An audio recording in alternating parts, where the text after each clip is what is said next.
અમદાવાદના રાણી પાસે આવેલી ઓઇલ મિલની ચાલી પાસે રહેતા 17 વર્ષીય યુવાન શંકર સાવલીને 15થી પણ વધુ અસામાજિક તત્વોના ટોળાએ પાઇપો અને પથ્થર વડે માર મારતા યુવાનનું મૃત્યુ થયું છે।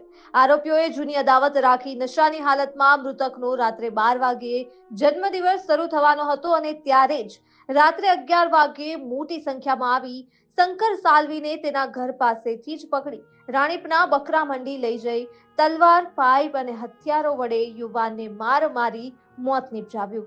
જો કે આ મામલે કુલ 6 આરોપીઓની રાણી પોલીસ દ્વારા ધરપકડ કરી લેવાઈ છે। ત્યારે પરિવારજનોની માંગણી હતી કે આ તમામ 6 આરોપીઓને જાહેરમાં સરઘસ કાઢી કડકથી કડક સજા આપવામાં આવે, જેથી ભવિષ્યમાં કોઈ આવી રીતે કોઈની હત્યા કરવાનો વિચાર ન કરે। ત્યારે ન્યૂઝ ફોર ઇન્ડિયાની ટીમ દ્વારા આ મામલે ગ્રાઉન્ડ રિપોર્ટિંગ કરી પરિવારજનો સાથે વાતચીત કરવામાં આવી હતી।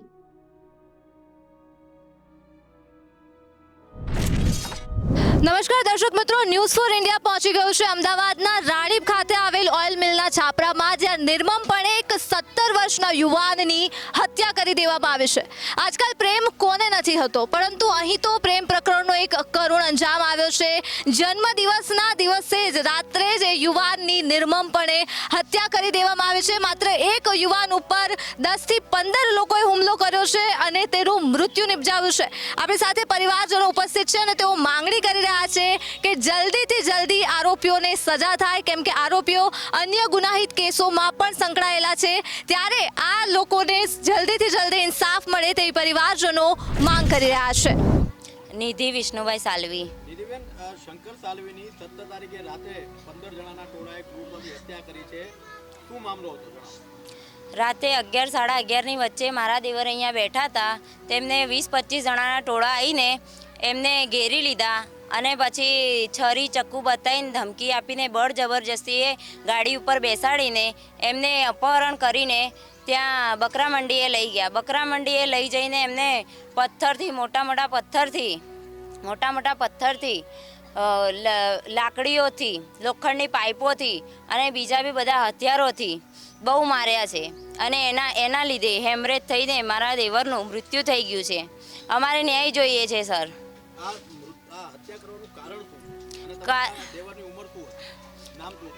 એમની ઉંમર 17-18 વર્ષના હતા। એ શંકર દિનેશભાઈ સાલવી નામ હતું એમનું। આ 4-5 વર્ષ પહેલાંની વાત છે।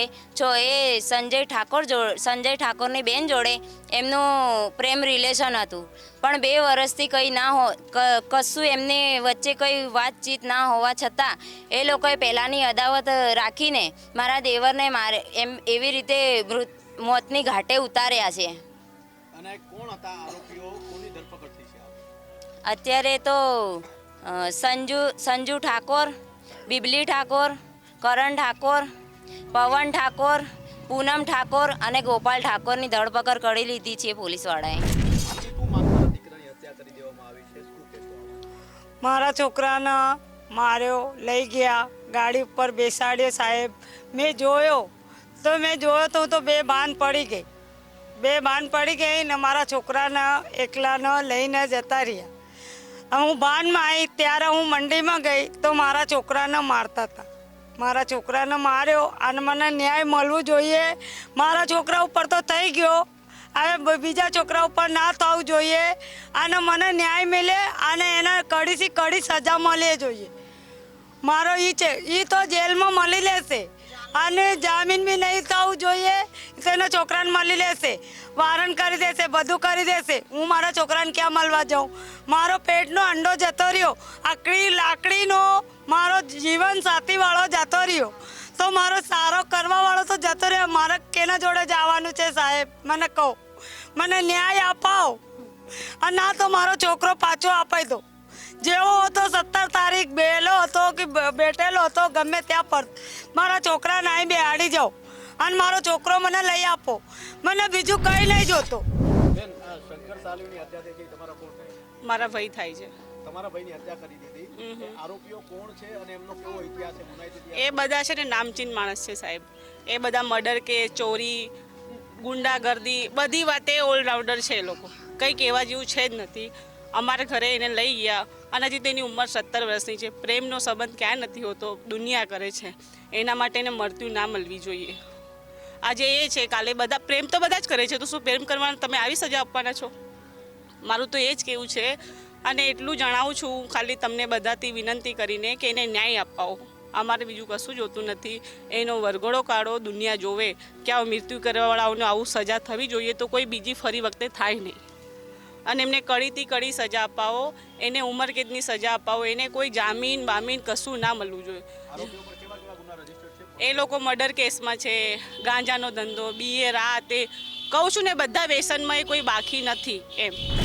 શું કહેશો ખાસ કરીને તમારા ભાઈની હત્યા કરી? મારા ભાઈની હત્યા કરી છે તો અમારું કહેવાનું તો એ જ છે સાહેબ કે એને કડીથી કડી સજા મળવી જોઈએ. અમારા ભાઈને ન્યાય મળવું જોઈએ. અને અત્યાર સુધી અમારા મનમાં ડર ને ખોફ છે કે અત્યાર સુધી કોઈ ફરે છે એવું કે અમને કોઈ સેફટી નથી. અમારા ઘરના બધા વ્યક્તિઓ ગભરાય છે, બહાર જવાથી ડરે છે, બધી રીતે અમે સેફટી નથી. એટલે અમને કડીથી કડી એમને સજા આપો અને અમને ન્યાય અપાવો. અને અમારા ભાઈને બી ન્યાય મળવો જ જોઈએ. એના આત્માને શાંતિ થાય. કંઈ પણ તમે ન્યાય અપાવો તો એને શાંતિ થવી જ જોઈએ. અને બીજા કોઈ જોડે એવું થવું જ ના જોઈએ. આજે અમારું ખોયો છે, કાલે કોઈનું ખોશે તો અમે વારે ઘડે કોનું ખોવા દઈએ એ માંગતા નથી અમે. આવું બધું મારા ભાઈને ન્યાય મળવો જ જોઈએ. અને પોલીસે તમને શું આશ્વાસન આપ્યું છે? હમણાં તો અમને આશ્વાસન તો આપ્યો જ છે, પણ તોય અમને એવો ડર છે જ હજી મનમાં કે હજી ફરે છે. એવા ધમકીઓ અમને મળે છે કે તમને હજી પણ મર્ડર કરીશું, આમ કરીશું, તેમ કરીશું. ઘણા બધા અમને વિચારો બી આવે છે અને બધા અમને ડરાવવાની કોશિશ બી કરે છે, પણ તોય છતાં અમે બેસા છે અત્યારે. પણ અમે લડીને બતાવશું ને અમને ન્યાય મળવું જ જોઈએ. અને કડીથી કડી એમને સજા મળવી જ જોઈએ. અમારું કહેવાનું મતલબ એ જ છે. અને બધાને સેફ રહેવો જ જોઈએ. કોના દ્વારા ધમકીઓ મળી? અમને એવી બધી વાતો મળે છે બહારથી, કોના દ્વારા? કોણ આપે? પબ્લિક દ્વારા વાતો મળે છે. અને અમે અત્યારે સેફ નથી. અત્યારે અમને પણ ડર જ છે મનમાં કે આજે અમારો ભાઈ ગયો, બીજા અમારા ભાઈ છે, મારી બહેનો છે, મારી ભાભી છે, મારા નાના બાળકો છે. તો એમાં તો ગમે તે આવી શકે છે, ગમે ત્યારે અમારા ઉપર હુમલો કરી શકે છે. તો અમે ક્યાર ઘડી ડરીને રહેશું, ક્યાર ઘડી અંદર રહેશું. અમે મહેનત મજૂરીવાળા છે અને અમારા બધા ગરીબ માણસો છે. અમે એટલા લખપતિ કે માલદાર નથી કે કોઈને રૂપિયા ચૂકવી શકીએ કે અમે ગમે તે એમને મોઢું બંધ કરી શકીએ. અમે તો મજૂરી કરીને ખાવાવાળા છે. 2 ટાઈમનું મજૂરી કરીને ખાઈએ છીએ અમે. અમારે કોઈ એટલા બધા અમે લખપતિ નહીં. અને ગરીબનો દીકરો મારીને એમને શું મળી ગયું છે? એમને જૂની પણ કંઈ બી અદાવત હતી તો એ સમાધાન કરી શકતા હતા, આરોપીને પકડી શકતા હતા, ગમે તે કરી શકતા હતા. પણ એમને આવું તો કાંડ ના જ કરવો જોઈએ અને જોવું જ ના આવે. અમારું એટલી જ વિનંતી છે સાહેબ કે એને ન્યાય અપાવજો અને વરઘોડો કાઢજો કે બીજે ક્યાંય એવું થવું જ ના જોઈએ. એટલી અમારી વિનંતી છે.